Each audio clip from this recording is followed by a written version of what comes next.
We are live. Happy Friday, Matthew Fairburn, Baker Fairburn Hockey Show, February 2nd, Groundhog Day. The Indeed. season's felt like Groundhog Day. It is February 2nd, 2024, pre-happy hour edition. Matthew, we've done one of these, I think, in the past, and it was semi-successful, where we're in here on a Friday afternoon talking a little Buffalo Sabres hockey. How's your All-Star break going here, kid? It's been pretty good.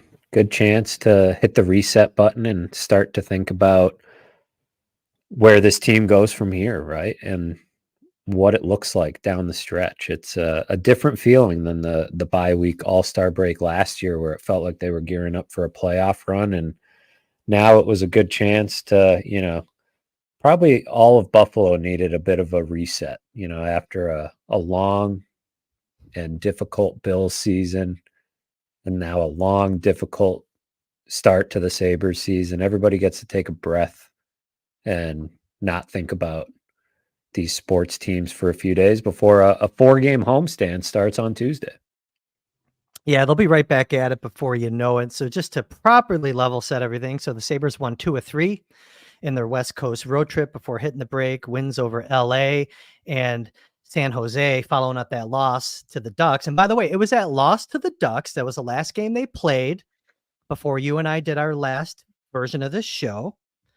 And it was before the Kings game. You know where I'm going to go with this because I haven't thought about it until just now. But there were a couple chatters that we saw the lineup, right, come out. The Sabres released their lineup while we were doing our podcast. It was well established that I thought that the Sabres are going to win that game.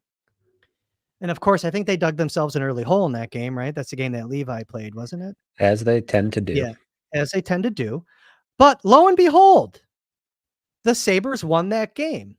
And there are a few chatters, they're probably not in here right now because maybe they're not, maybe they have jobs or whatever. But they owe me some drinks and I'm going to collect on those drinks. We don't need to spend the whole podcast talking about it, but it was 2 or 3, at least 2 or 3 were willing to take you up on the cocktail bet. And you were right. You nailed it. The start of a 2-game winning streak. And now you've got a few cocktails coming your way whenever the chat gets rolling here. I was going to go on Twitter and, remind everybody, but I decided to save it for here when we got together. So I'm glad that I remember. But yes, they won 2 or 3 heading into the break. So that puts the Sabres at a record through 49 games at 22, 23, and 4, good for 48 points, 10 points back of the Detroit Red Wings for the final wild card spot. So with that said, though, I think that a proper place to start is that unfortunate injury to Jack Quinn. I think that's kind of priority 1 here, and maybe talk a little bit about what you've learned about the Quinn injury.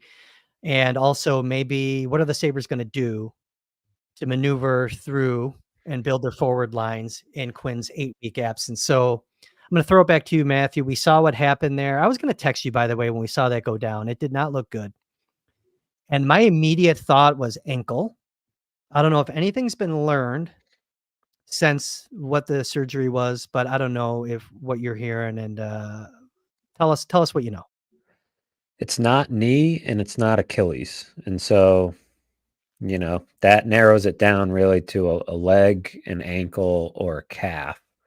And 8-week surgery, ankle, leg, somewhere in that region seems to make sense. A great outcome, frankly, considering, like you said, the way he went down, what it looked like. That was, I think you feared a knee, number one, but also because it's hard to tell with with skates and pads on, like, could the Achilles have somehow been involved?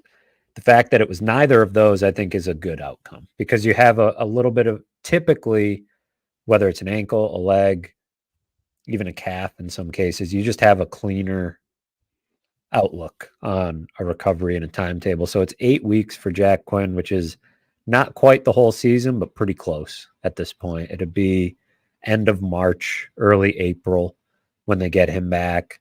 By then, given what you just read off about where they are in the standings, it's hard to envision him coming back to a team that is pushing for a playoff spot, but maybe things change.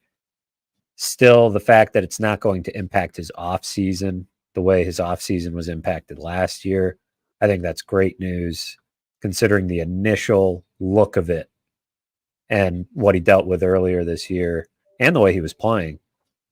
8 weeks was a pretty good outcome. No, I agree. 8 weeks will hopefully go by fast. It's kind of funny though, because I think when you look at the calendar, right, 8 weeks doesn't give him a whole lot of time to finish out the season. And, it's like, do they even bring him back at that point? I mean, it'd be nice to kind of get him going and give him something to hang his hat on going into the offseason. But I guess I don't want to put the cart before the horse, but it kind of leads us into the next part of this discussion as it relates to the Quinn injury. And it should be opportunity for others. There's this next man up thing that we always hear about in professional sports when a player goes down. So who's the next man up? I think that, there's a lot of different directions that the conversation can go when filling that role. Are you going to look for a similar player profile of Jack Quinn, like compete, shot generation, or do you just find a competent forward that might be in Buffalo presently or maybe in Rochester? And I want to hear from you what you think the answer is, the immediate answer. Like, let's just start with the Cousins Paterka line on an assumption that that duo was going to stay and they just move someone up into that Quinn spot. What do you think the move is there? They had started to split things up a little bit. And so you wonder if it seemed like early in the season, Jack Quinn being injured made Jordan Greenway get a bigger opportunity higher up the lineup. And he seems to sort of be the default that Don Granato leans on. He's played, I think, given the way he plays, what he does, what he brings to the lineup, he's been pretty consistent when he's been healthy this season. Mm-hmm. So it seems like he will have an immediate opportunity for more ice time, maybe a bigger role. You could move Casey Middlestat to the wing, move things around that way. I don't think you want to mess with Dylan Cousins or Tage Thompson as a winger at this point when they're healthy.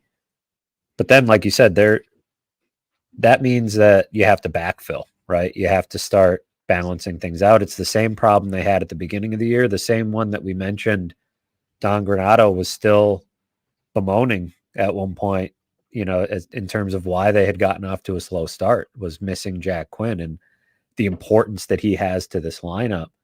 They didn't have an answer at the beginning of the season, and I don't think they have a much better or clearer picture on what an answer should be now. But of course, there's options, right? Lukasz Rusek down in Rochester, I think, is playing the best of the forwards. You would know better than me, but he was the first call up at the beginning of the year. I thought didn't necessarily do anything to play himself out of that. However, the team being where it is, in a way, I feel like what they do will teach us what they think about themselves, right?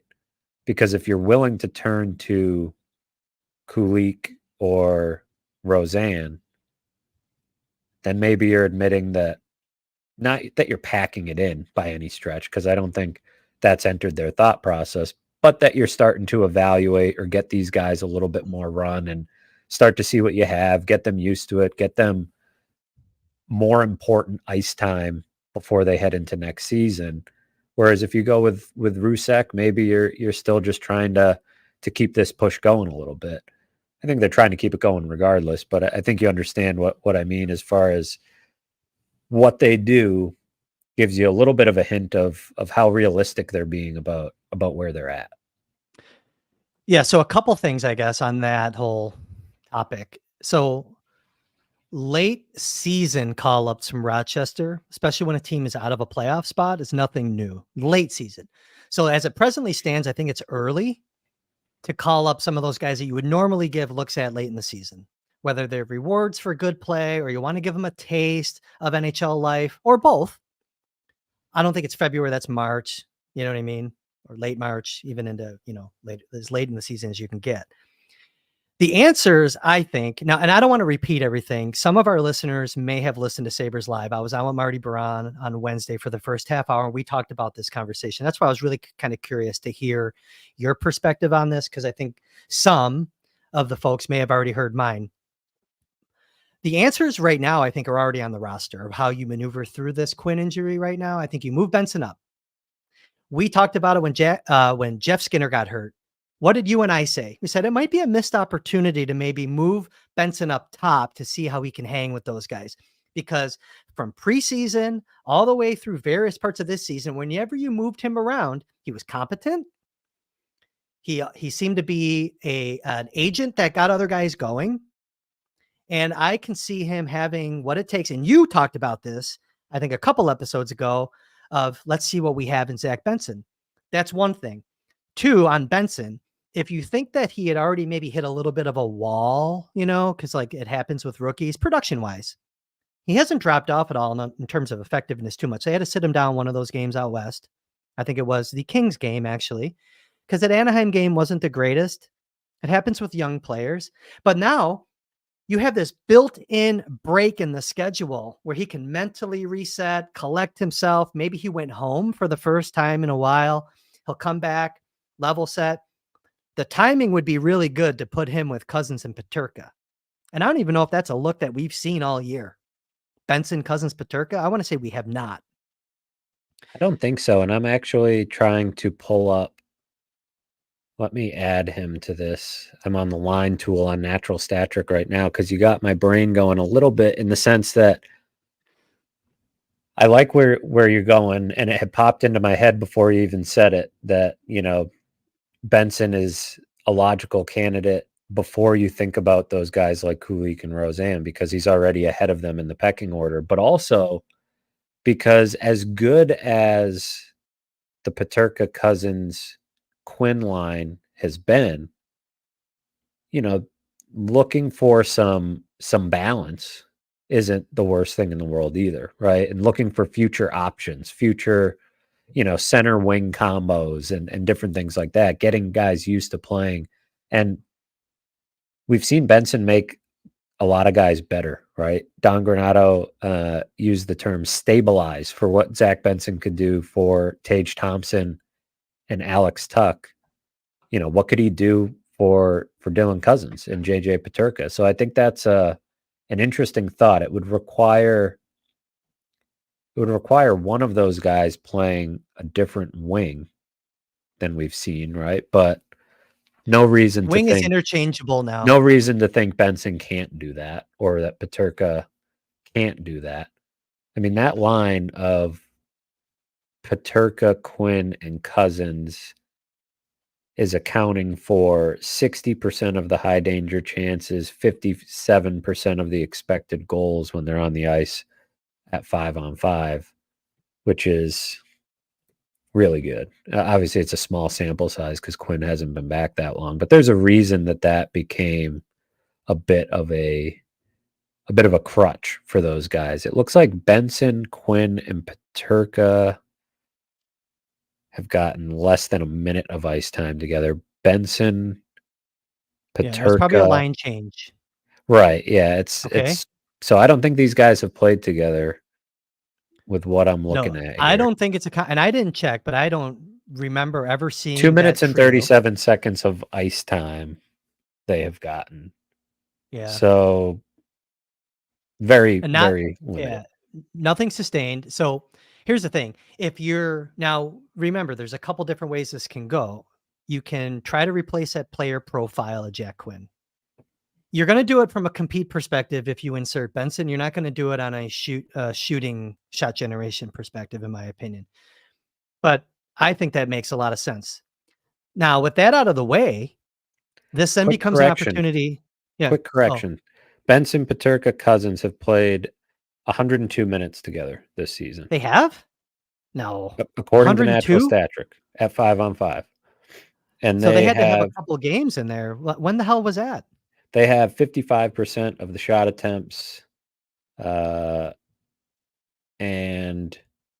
54% of the expected goals. Benson, And so they've Peterka. Do you have how many number of games that covers? Do you have the number of games? It says 37, but I think that's just a total of, it's accounting for the fact that the three of them I find together that have hard to probably believe that played. they played. I find it hard to believe that they played that much together at the same time. I mean, I could be I wrong. agree. I'm It's not a, I it's a don't think lot of that's ice time, that's a lot of ice time. How especially does it rate considering comparatively, to especially other trios? considering 120 minutes of ice time is Peterka, Quinn, and Cousins. Yeah, And that's then not right. yeah, it seems like it's I'm trying to think why that would. I don't know. Well, either Well, way, we're doing it on the fly. There might right. be a And filter check that's not correct there. That doesn't sound right to me, but someone check me on this. But either way, I don't regardless of if they have history or not, that's the move that you make right now, in my opinion. And at the bottom of the lineup, if you have Krebs and Robinson paired, put Victor Olofsson back in there. That's going to check a couple boxes too. It's a showcase for Olofsson. He's already here. You and I, maybe a month ago, we talked about that he was at one point running fairly lukewarm with his points per 60 at even strength. And if you're coming up towards the trade deadline, get him in the roster, get him playing again. It allows you to keep some of the other guys down on the farm. Okay. Now, if you're going to the farm though, Yuri Kulik's gone 9 games without a goal. I would rather get him going before thinking about bringing him up. He's going to come up before the end of the season at some point for a cup of coffee. Doesn't have to be now. I know that was a reflex or like a knee-jerk reaction to like, if they don't bring up Kulik right now, they're not trying to win. AHL, NHL is different. The player that has earned the call, if we are going to the farm, is Lucas Rusek. And I think they would be motivated to give him another look. He's on the one-way contract next year. That implies that they want to use him to round out the bottom of the lineup. You're not going to replace the offense, but you're going to get the work ethic. And you can move other guys around. If you're moving Benson, by the way, up with Cousins and Peterka, you can bring Rusek up if Olofsson's not your option that you want to roll with on that bottom 6 look. There's other players, though. Byro came back to the lineup this week. He was day-to-day. He didn't play last Saturday. He came back. He's always going to be there for a potential look. It may, if they go to the farm, Matthew, it may not be one guy. It may be, hey, what did they just do when they were without a defenseman? They called up Clegg. Then they called up Bryson. Which, by the way, doesn't necessarily mean they're going to go to Tyson Jost right away. Because they sent Bryson down. Logically, you say, oh, they just sent him down, they'll bring him back up. No, they brought up Clegg, didn't they, before they brought up Bryson?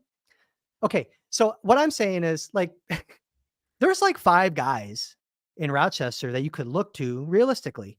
Jost, the kids, Kulik, Rosane, Byro, Rusek. Brett Murray is maybe a 6th. You know, you're not Victor Neuchev has been super hot. You're not looking at him right now. Let him cook. It's way too soon. Let him go. And by the way, you have to keep the Amerks in mind too, a little bit, But bottom line is the Sabres organization has to win games. They might have the most logical guys on the roster today with Olofsson, Benson, and just bring another guy up maybe to be, the 13th. That's where I'm at. And like you said, I don't think you want to, in keeping the Amerks in mind, you don't want to necessarily bring Rusek up just to sit, right? You want to bring him up with a role in mind. And, that's if you don't want to go to Victor Olofsson. But if there's a time of year to start to give Victor Olofsson a little run and start to put him in a situation to get some points, the trade deadline is about a month and a week away, about 5 weeks away here. He's more attractive as a trade candidate now because of the cap number being smaller, because he's played, half the season, than at the beginning of the year, even though he has not scored a lot. I think anybody looking to add a player like that would be, banking on the one skill that he has that's excellent, and recognizing the situation that he has not been put in a spot to showcase that very often this season. So yeah, Jost is certainly an option as well, but like you said, there's other. I mean, Rusek has earned it if they want to go that route, and that's, I think, also prudent in terms of figuring out can he be your Zemgus Girgensons replacement next year, right? If you choose to move on from Girgensons, the one-way contract Rusek has, can he be that guy? If not, like, they need that answer.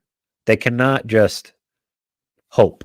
They cannot just go into the offseason and run it back again and have the same problems in the bottom six that they've had. So each thing that happens, the Quinn injury probably really damages their playoff hopes anyways, right? Because Dude, it's not your best lineup, right? And it won't be for 8 more weeks. And so by the time he comes back, what's the gap between them and the Red Wings then, or all these other teams that are in front of them? It's tough to envision, but don't just throw away this opportunity either to figure out some answers heading into the offseason, because that should be the one benefit.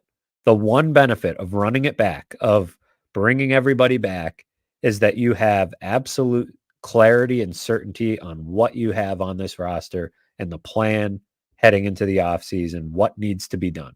Because now these guys have gotten a full look, right? I know some guys have been injured. They haven't always had the perfect lineup, whatever it may be. But now there's really no excuse to not take some action, do a little roster tinkering, maybe not full on surgery, but just some little, things here and there, and figure out what you need to do.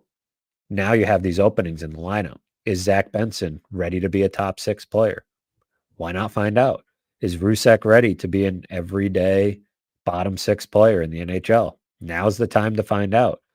Yeah. I think, like you said, this isn't necessarily the time to force feed Kulik into the lineup or Roseanne, because there's a role that those guys can play, and that role isn't really open. Are you going to take Kulik, who's on a cold streak, and throw him next to Cousins and Peterka right now? I don't think that would be That's not the doing answer him right now. and it's That's not not the answer. helping. I don't think it's helping him as a player necessarily. So eventually I'd like to see him up, but in the short term, some of the other options we've mentioned make a little bit more sense. And there's this other option, Chris, that I believe is allowed under the league rules.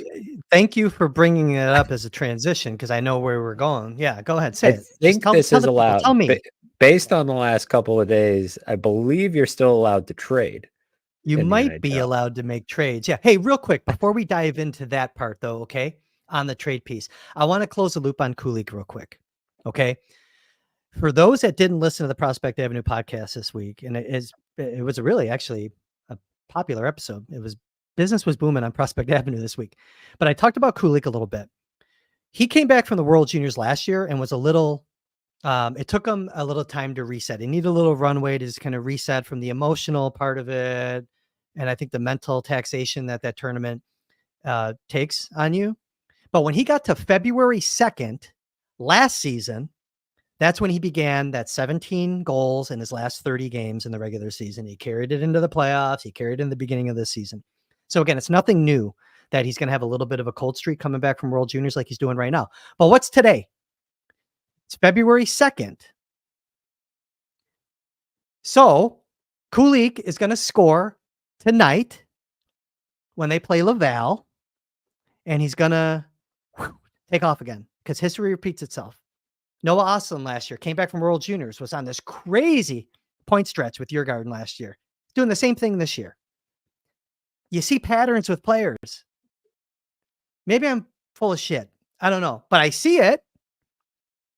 So Kulik's going to score tonight. Does anyone want to make that bet? Does anyone want to go double or nothing on the drink that a couple of people owe me? But anyways, no, I just wanted to kind of go there. But that's more reason why, okay? Let's not jam, to your point, let's not jam the kids in just yet. They will be up. Kulik will get a look. Happens every year, especially if the Sabres fall out of the playoff spot and the season's definitely gone. Then that's when you give the kids a look. Now, right now, I think they're going to take a run at it. But to trades, 100%. And by the way, like this video. Subscribe to the YouTube channel if you haven't already. Find the Baker Fairburn Hockey Show on Apple, Spotify, or wherever you get your podcasts. Leave a 5-star review. On the trade topic, some new names are starting to pop up a little bit. I don't know if I'm into all of them, but I'm starting to hear Arthur Kaliev, Frank Vetrano. Is kind of, I think, starting to, different names that aren't on the cookie cutter lists at a lot of publications. Not The Athletic. I would never call The Athletic anything they do cookie cutter. But I think that you're starting to see some new names now. So sorry, complete your thought because I had to just come in like a wrecking ball and interject where you're going with that. So No, it back was to you, Matthew, on the trade topic. mostly completed, more so just transitioning into what should they do? What are they going to do? They have options. They are unlike most teams in the NHL. When I look around the league, and we've done this a few times this year at The Athletic where we survey all the beat writers, like, is your team going to be a buyer, a seller, aggressive buyer, conservative buyer, and the Sabres to me have always been a complicated team, right? They're not Montreal, who's, selling, or, they don't have all these assets that are good rental players to move. They don't have these obvious trade chips. They got rid of all those a few years ago. You could trade Eric Johnson, you could trade Gergensons, you could trade Okposo. I suppose if somebody really wanted Eric Comrie, if there's a goalie injury that pops up, you could make these. All of those are minor moves, I think. Maybe Eric Johnson, Victor Olofsson's another one, UFA. Are you going to make us talk about Middlestat again? Well, we don't need to even go to Middlestat, but he's part of the trade deadline conversation. It's not off limits. It's not off limits. Yeah. And it's not, I guess the reason they're a complicated trade deadline team is because they are absolutely, without a doubt, in the position of a seller in the standings. They don't have a lot of obvious stuff to sell. And usually when you're selling, you look at the returns of some of these trades in season. If you're a buyer, you're looking to get rid of picks and prospects for players that can help you now, most of the time. And if you're a seller, you're looking to get rid of players that have expiring contracts and you're just collecting whatever assets you can. But those buyers aren't always looking to part with legit NHL players. You're not making hockey trades with the entire not all the time. Not all the population of NHL teams right now. Sometimes, a deal might present itself, and Kevin Adams should certainly be monitoring that and making sure, because you do have to act. I'm not against any deal at this stage in the game if the right one pops up. Jacob Chikrin's name has been out there. That's a situation where, and I'm not that specific player necessarily, but a player like that where there's there's term or there's still RFA years, not a rental. You have to keep an eye on those situations. Which of these teams that are selling are starting to question some of these pieces that maybe were part of their core, and you can get distressed assets. Even a Jordan Greenway last year had a couple years on his deal, came pretty cheap. So not that was a slam dunk home run type of move, but those are the types of moves that you can make. And with this long layoff, it would have been, and it still is, an opportunity to make an addition to fill the Quinn spot. But it doesn't feel like they're close enough to the wild card to be entertaining the idea of a second round pick for a rental, right? Or a third round pick for a rental. Not that those are major assets, but still, it's just not good business to be doing that for a player that you don't know if you'll have. And that's a move that you would have made earlier in the season to fill the Jack Quinn void in June or July when you found out about the industry, right? Yes, or the injury. Like that's when you would have made that move. And so that's where it feels like, of the options, which is to sell off the UFAs, which I'm not even positive that they'll aggressively do. Eric Johnson, maybe, right? He comes in on a 1-year deal. You want to do right by him and say, we'll move you. Who knows how many years he has left. And there's a market for him. There will be a market for a right-handed defenseman with a Stanley Cup ring. I know, people can say what they want about how he's played this year, but there will be a market for a player like that. 100%. Not a great market, but a market. Okposo and Gergensons, I think less so, but still attractive players to round out a cup contender, I think. Will they be willing? The Okposo situation's complicated because of he's got his family here. He's given a lot to the organization. He's your captain. If he doesn't want to be traded, I don't think you do that to him. Gergensen's, if he's not part of your plans next year, might fetch you something. And it's not about, I know people roll their eyes, just what they need, another third round pick or another fourth round pick. It's not even about using the pick. It's about having the pick to flip for something else when you need to at some point, right? Your own Zemgus Girgensons type rental, provided that you can become a contender at some point. So I was looking at Pittsburgh, by the way. I was looking at where Pittsburgh was. If Pittsburgh goes on a run and somehow gets into that, wild card spot, that would be my prediction for Gergensons. he's a Pittsburgh guy. He lives in Pittsburgh in the offseason. Seems like a Pittsburgh type of player and too.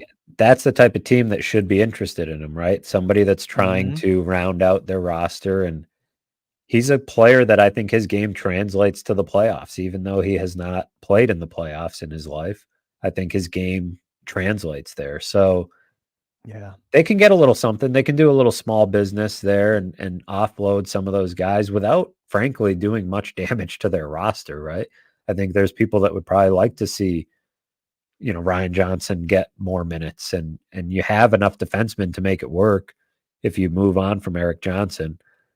Obviously, taking Okposo out of the locker room would be massive in terms of leadership. So that would be more of a, large I don't shakeup. see it. I don't But see I it. don't I think don't they see would it. do it. I don't think I he don't see would it. want it. I just don't think No. it makes a lot of sense. Gergensons makes more sense. Olofsson makes sense if somebody's interested. None of those really dramatically impact your ability to be a contender. Maybe Gergensons, is a nice guy that holds things together on the bottom six. But so that's business that you can do. You can explore doing business with the RFAs. I just don't, you could argue that the return that Calgary got for Lindholm is a rough framework for what you could get for Casey Middlestat, I got a lot for him. who's younger and still has, is an RFA, not a UFA. And, maybe he doesn't have the track record, so maybe you don't get quite as much, but that was a haul. And so, maybe that makes you think about something like that as far as what you could do. And that's the only reason we've ever brought up Casey Middlestat, right? That as a trade piece, as somebody that could shake up your roster if you decide to move them, bring in some more assets to move around. Maybe it's another, you get a first round pick that you can use to do something else in the off season in the summer when you're trying to reshape this roster. So, but none of the RFAs strike me as urgent situations. It's not as if that's business you can't defer to the summer. And so then you're sitting there, do you buy? Do you buy more? Their shopping lately has been the Eric Robinson types, right? These small trades. Last year it was Riley Stillman, Jordan Greenway, probably a tier above that as a trade. Mm-hmm. But do you do that just to add some depth because Quinn's out? Or do you do nothing? Do you just kind of sit back and let it play out? And They're not going to force a trade right now because that's been no, your point about the Quinn injury all along, is that if you're going to make a trade, not force a trade. Well, you wouldn't have been forcing one when the injury happened. That's your point. You were actually trying to make your team better. You were going to be a little more methodical. You have a wider market when that happened. You have a limited market now to make a trade to replace Jack Quinn's elements. So I think it's going to be an in-house thing for the most part. I don't think that the Quinn injury has really changed their strategy at the trade deadline. I guess what I'm saying. I agree. Or this little trade period. So They're not in a position to be rattled, right? They're not in a position to be like, 4 points out of a playoff spot, and now we're missing a top 6 player. We got to move and capitalize on this window. You are hoping that an unlikely run puts you back in contention, and you can't do business based on a run that, frankly, they have won consecutive games 3 times this year, and they have not won 3 straight games once this year. So you're counting on what? Stringing together 8 out of 10 to get yourself back in the mix. It's just like you got to be realistic about what you have, what you are, where you're going,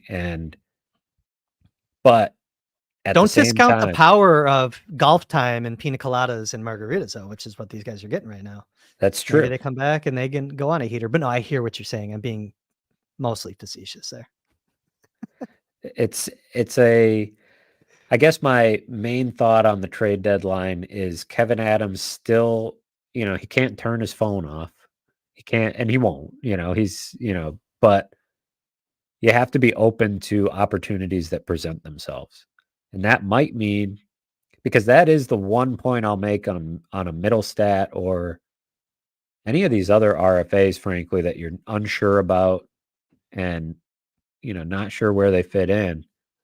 The other ones being Peyton Krebs, Henry Jokiharju, Ukko-Pekka Luukkonen, and Jacob Bryson, who I don't think has trade value.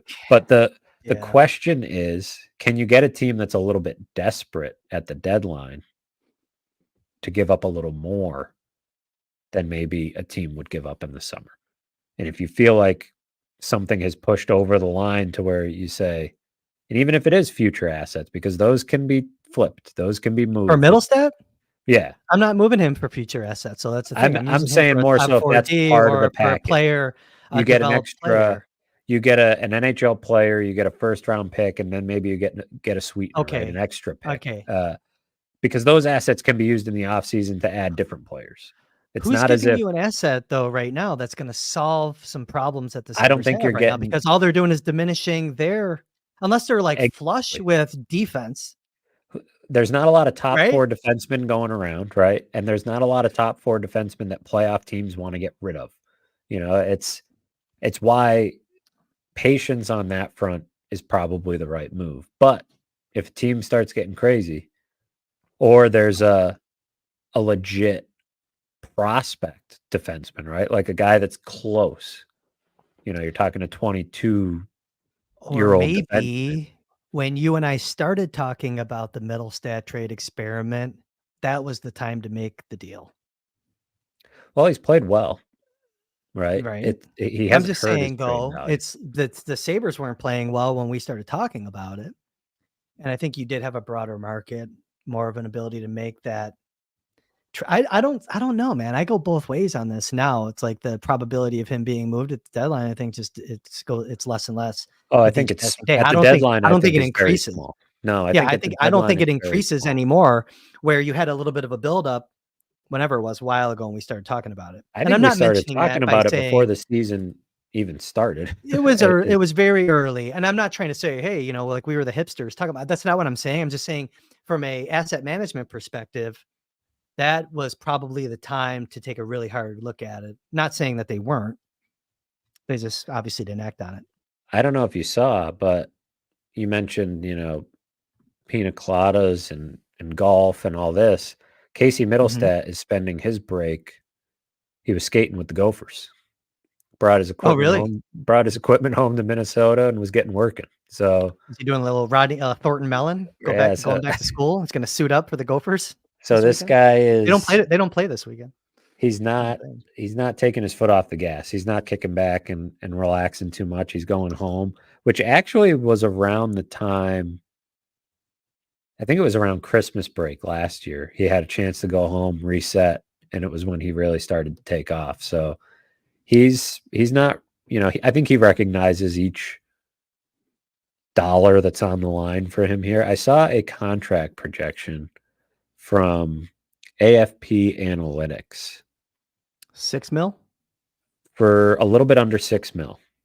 5 years, 5.85, I believe it was. I think And he's getting 6. I think his contract begins. I think his AAV begins with a 6. I think the longer he continues to play like this, yeah, it was 5 at 5.869, so pretty close to Okay, 6. round it up.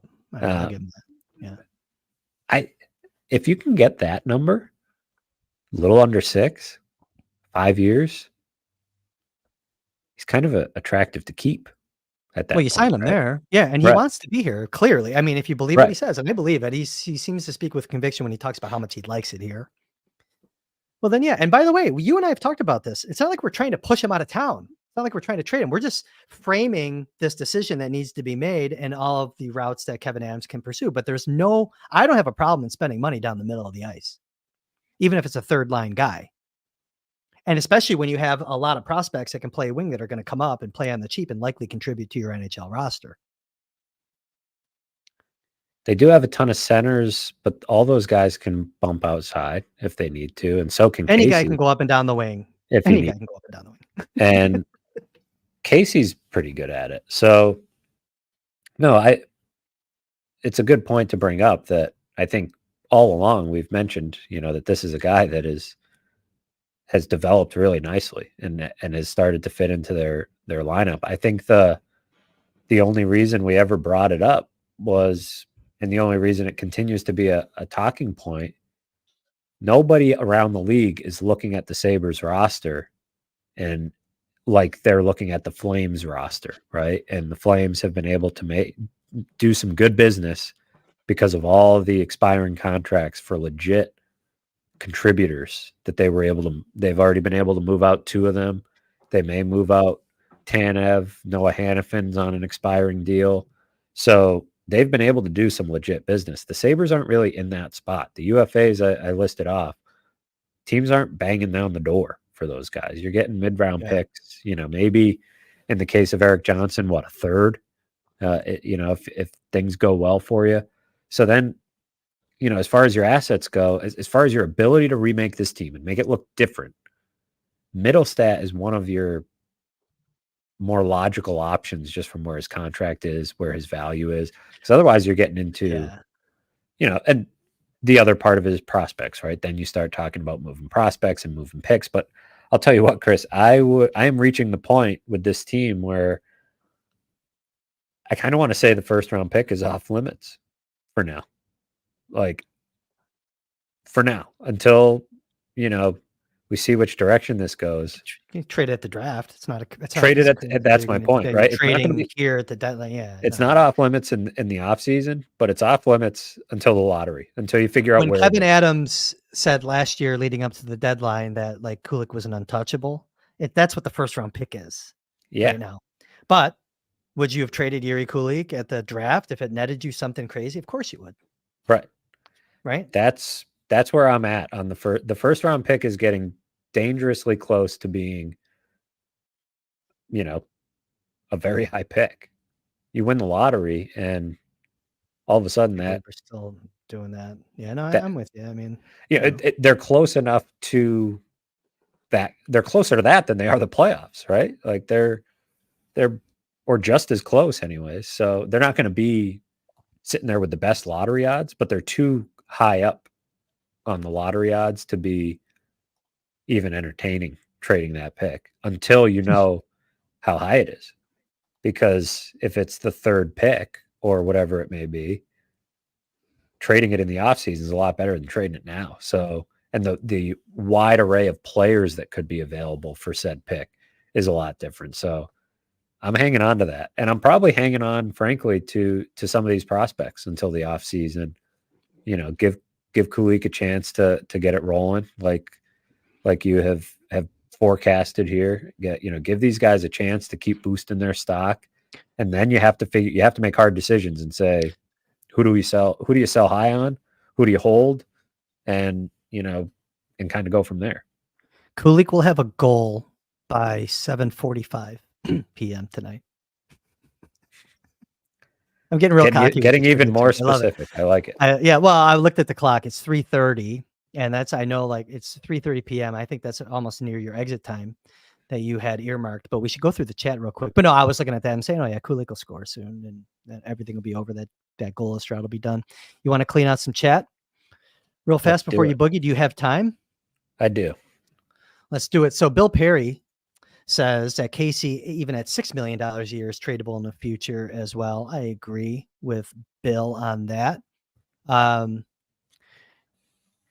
This is a name that's kind of interesting. So little disgruntled defensive prospect for the Blue Jackets, David Jiricek. I always have a hard time saying that name. His brother's draft eligible, by the way. Yeah, I'd be interested in that all day. That's the type of player where I say a future asset, but he's close, right?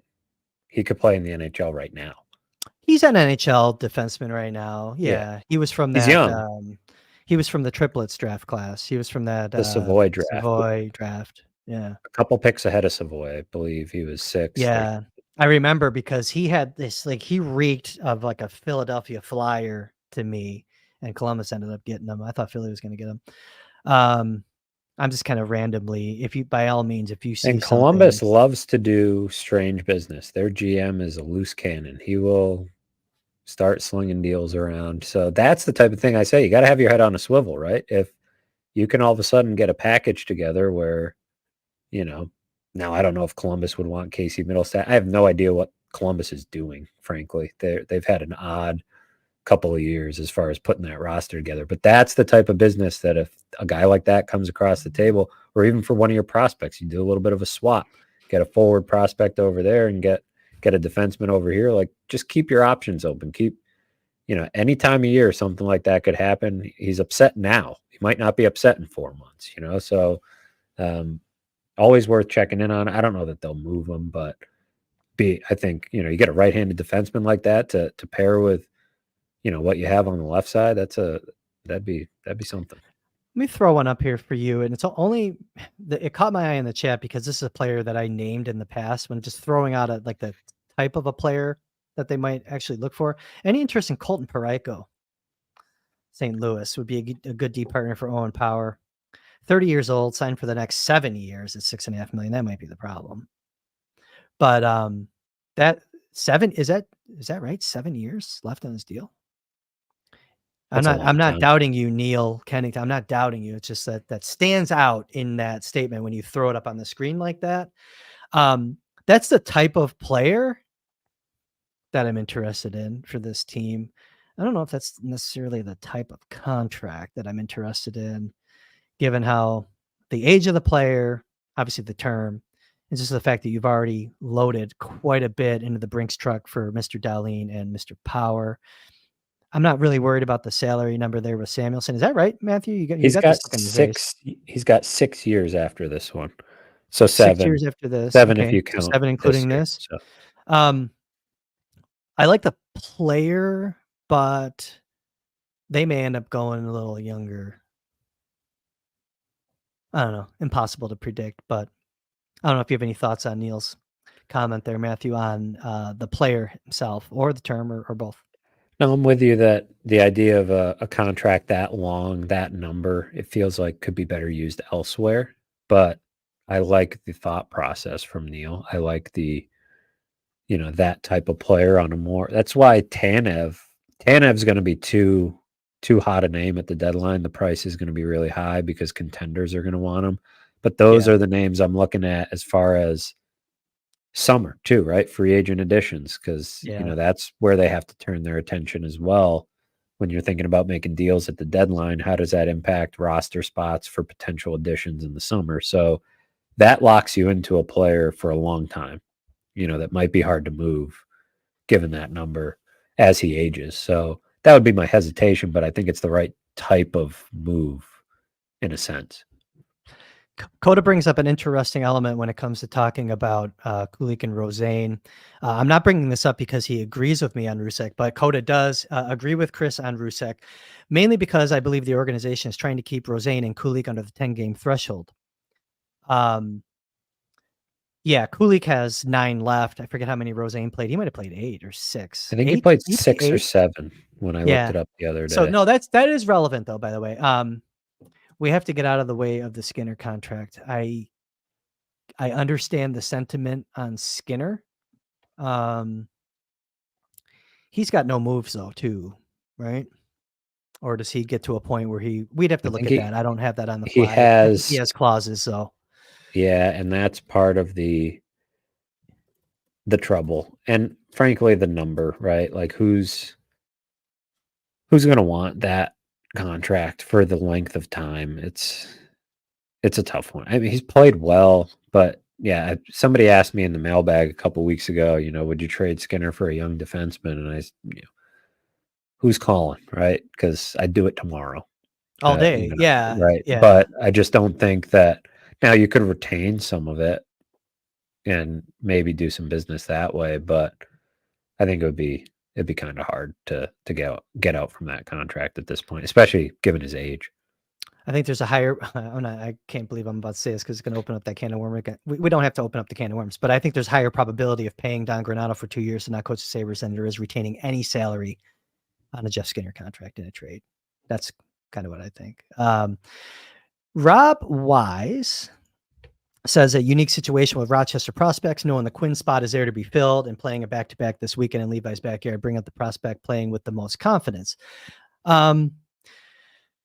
It's not imminent right now, right? So I think what Rob's point is, yes, there's like, you could look at the Amerks stretch of games here that they're playing as a little bit of an audition, because there are a couple, like we talked about. I think there's 5 realistic candidates that they could look at if they're going to bring a guy up. It's just a matter of how they're going to utilize that player when they bring him up. Is he coming up as a 13th? And they're going to roll with Olofsson, Benson, filling spots? Or are they actually looking to plug someone in the lineup, and that keeps Olofsson in splinter mode there? Not even, press box hot dog mode. So I don't know. That all depends, Rob. And I think that plays into who they bring up. I mean, they don't want to bring up one of these. I'll tell you what, if you're going to bring up a guy and he's probably going to be there in like as a 13th in the on deck circle, that might also be Rusek. They did that before. Came up, played a game. I think sat 1 or 2, came up, played, and then played another one before he went back down. I think that's kind of how it went. Don't hold me to that, but I it's not like he came up and just was in the lineup, for a stretch and then went back down. So that's possible. But it sucks. Anyway, though, you're going to probably hurt the Amerks, because Rusek and Byro play together. So I don't know. We'll more to come. Let's see how they do this weekend first. But I like the thought, though, what Rob's throwing out there. Self-serving comment real quick. Any update on what Tito and Aspen plan to do this weekend to enjoy and celebrate the NHL All-Star Weekend Fest? So Dan Meyer asking about the NHL All-Star Weekend festivities. Tito and Aspen will be like me. They likely won't be paying a lick of attention to the NHL All-Star game. I'm one of these people that just don't even care about the NHL All-Star game. Skills competition does very little for me. I think they should just kind of get rid of it altogether. Well, they're heading that direction in terms of they're going to have an international tournament. There was some news today about getting 4 teams together for an international tournament starting next year, which it sounds like would probably eliminate the All-Star game. And then 4 teams in the middle of the season? In February. And then Winter Olympics after that, they're committing to in 2026. And so, yeah, there may be, and then they're trying to do the international competition every couple of years. So you may get your wish. And I am with you. I don't have a tremendous amount of interest in the All-Star festivities. It's a good time to unplug, recharge, because it's going to be a busy February into March for the Sabres. They're pretty compressed schedule a little bit. So it'll be, they also they're not like the Leafs or the Canucks that have this whole contingent there, right? It's Dahlin. He was sort of the default pick. It's not a new thing for him. The novelty of it isn't there from a Sabres perspective either. So it's not, to sit here and bash the league or the format or any of that. It's just, I think, one of those things that it's probably more for the younger generation of fan anyways, right? They're trying to do things to bring people in. And at this point, we're thinking about the deadline. We're thinking about different things. And it's from just a storylines perspective for the Sabres isn't as rich as it might have been last year had like Tage Thompson got to go and be a part of all that. So that's sort of where I'm at on it. Yeah. And look, we all love hockey, but it doesn't have the same pop that an all-star gathering in other sports has. NBA is a slam dunk competition. That was really cool back in the day. I haven't watched one of those in forever either, because I'm just kind of checked out on the whole mid-season all-star thing. To your point, unplug, do something else. So to go back to Tito and Aspen, what they plan to do this weekend, they're going to have fun. They're going to get a series of walks, and I'm going to get some exercise along the way too. They have a great weekend every weekend, Dan Meyer. Sam Chilson says, welcome to Buffalo, Macklin Celebrini. Sam, you wish. And by the way, though, I did see a random comment, and I usually don't talk about Twitter much because there's always crazy stuff you see on Twitter. I think someone was saying, like, they don't even want Celebrini. They need D. Like, listen, you take Macklin Celebrini if you have the chance to take Macklin Celebrini. Period. End of story. That would be a nice development. It would be Yeah.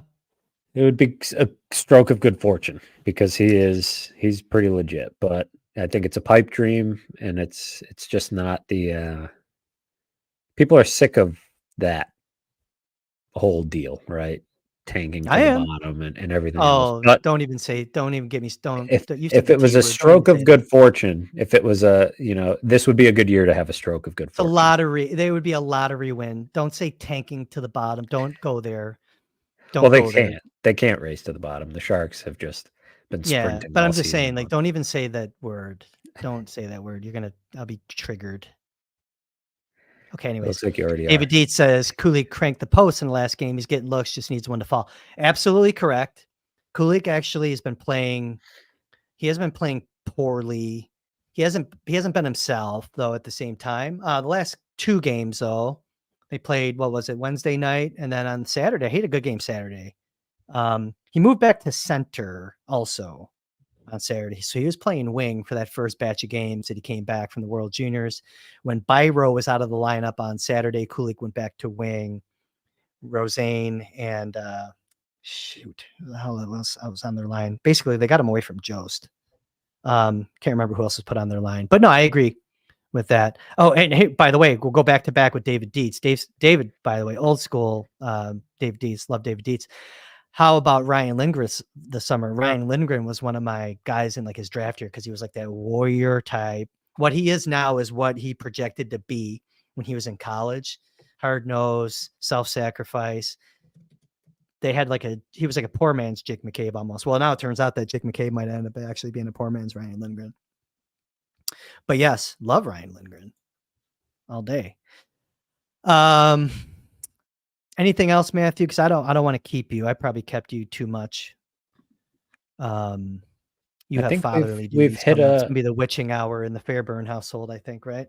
it is. This is a sweet spot where it's just a mad dash to bedtime, craziness for a few hours as we wrangle the two little ones post nap time. But this was a good check in, a good reset on where the Sabres are, and we're going to have a lot of hockey to get to. They play, a bunch in February, and then before we know it, the deadline will be here. So we'll Looking forward to the deadline.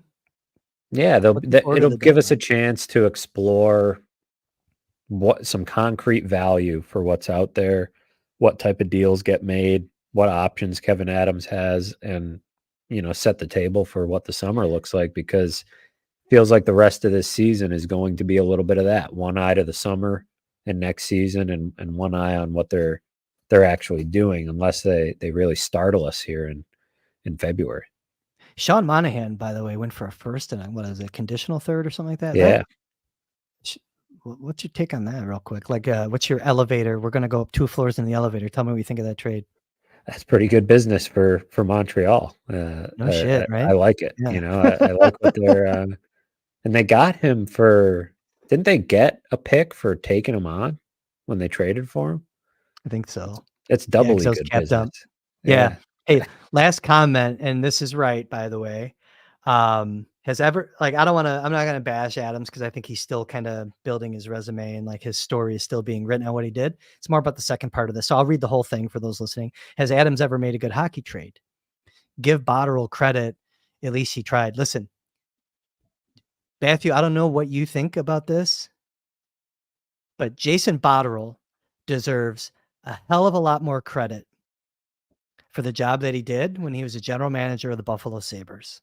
And I know it's not a popular opinion. He deserves, because he's tied to Kruger. He and not deserves a great at lot of picking credit. coaches. Not great there, but I think he I deserves more agree. credit than people are willing to give him.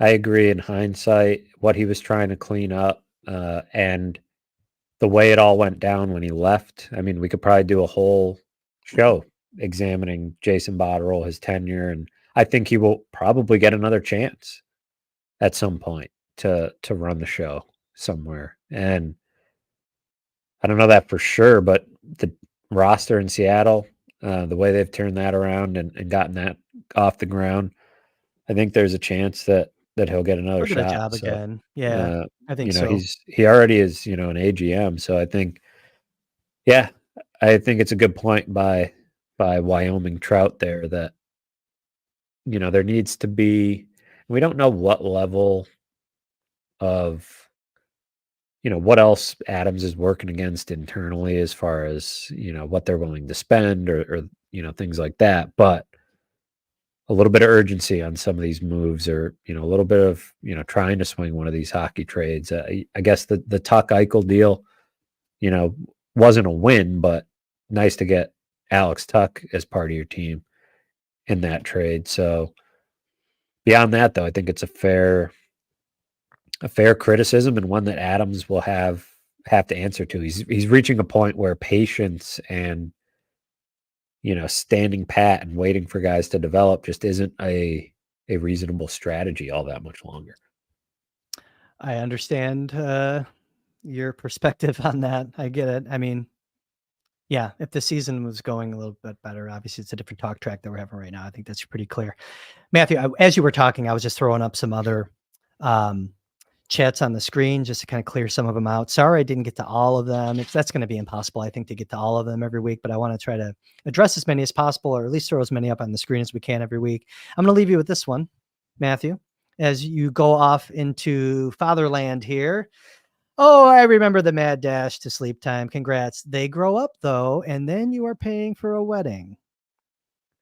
Well, I better start saving up, and we better start getting some big time brand sponsorships for the Baker Fairburn Hockey Show. Yeah, the Baker Fairburn Hockey Show brought to you by nobody. Wide open. So get at us in our DMs. Free agents available for deals. This gun for hire. All right. Everyone, thanks for hopping in on, once again, zero notice. That's just kind of how we do it. At some point, we'll get into like a regular cadence and you guys will know the day and the time that we're going to be doing this. But right now, hopefully it's working for you, these random pop-ups that we tend to do here at the Baker Fairburn Hockey Show. Once again, like the video if you're watching on YouTube, subscribe to the channel, leave us a 5-star review wherever you get your podcasts. We appreciate it. It helps this thing grow. And Matthew, I think that's it for this week. Thanks for being available. I'm going to finish up my work day. If my boss is watching, this is my lunch hour. Okay. We're at an hour, 2 minutes. Okay. This is my lunch hour. No, I had fit in. I was at my desk for like 9 and 10, like probably 10 hours yesterday straight. Like didn't even go to the bathroom. I looked like, I fought a war when I got out of there. My dogs didn't even recognize me. They're like, dude, we got to go pee. All right. Hey, thanks everyone again for hopping in. That's Matthew Fairburn for The Athletic, for the production crew, out enjoying a balmy 36-degree day here in Hamburg, New York. I'm Chris Baker. We'll see you again next time.